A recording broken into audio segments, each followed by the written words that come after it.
हिम्मत हो गई। अब जब तक ये चोर पकड़ा नहीं जाता तब तक किसी को भी बाहर जाने की इजाजत नहीं है। सभी नौकर डर से एक दूसरे को देखते हैं। सब डरे हुए थे।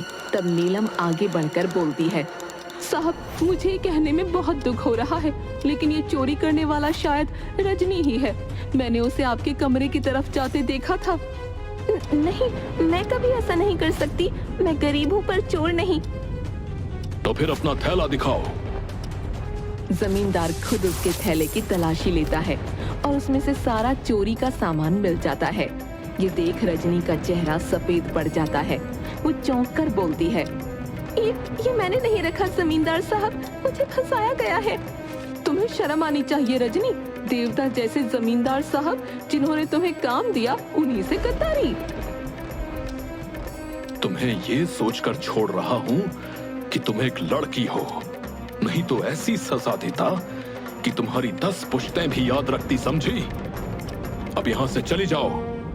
आज के बाद अपनी शक्ल भी मत दिखाना मुझे। रजनी दुखी और निराश होकर वहाँ से निकल जाती है। उसे समझ नहीं आता कि अब वो क्या करेगी और अपने माँ बाप को कैसे मुंह दिखाएगी। वो अनजाने में जंगल की ओर चल पड़ती है। वहाँ उसे 2 परियां तनु और मनु दिखती हैं। देखो मनु, ये लड़की कितनी उदास लग रही है। इसके चेहरे पर कितना दुख है। लगता है ये किसी बड़ी मुसीबत में है। हमें इसकी मदद करनी चाहिए। हाँ, चलो इसके पास चलें और पूछते हैं कि आखिर हुआ क्या है। परियां रूप बदलकर उसके पास पहुंचती हैं। अरे बेटिया, क्या बात है? इतनी उदास क्यों हो? देखो, हम बूढ़ियों से कुछ मत छुपाना, हम सब समझ सकती हैं। हाँ हाँ, हम भी तेरे जैसे दिन देख चुके हैं। बोल, क्या परेशानी है?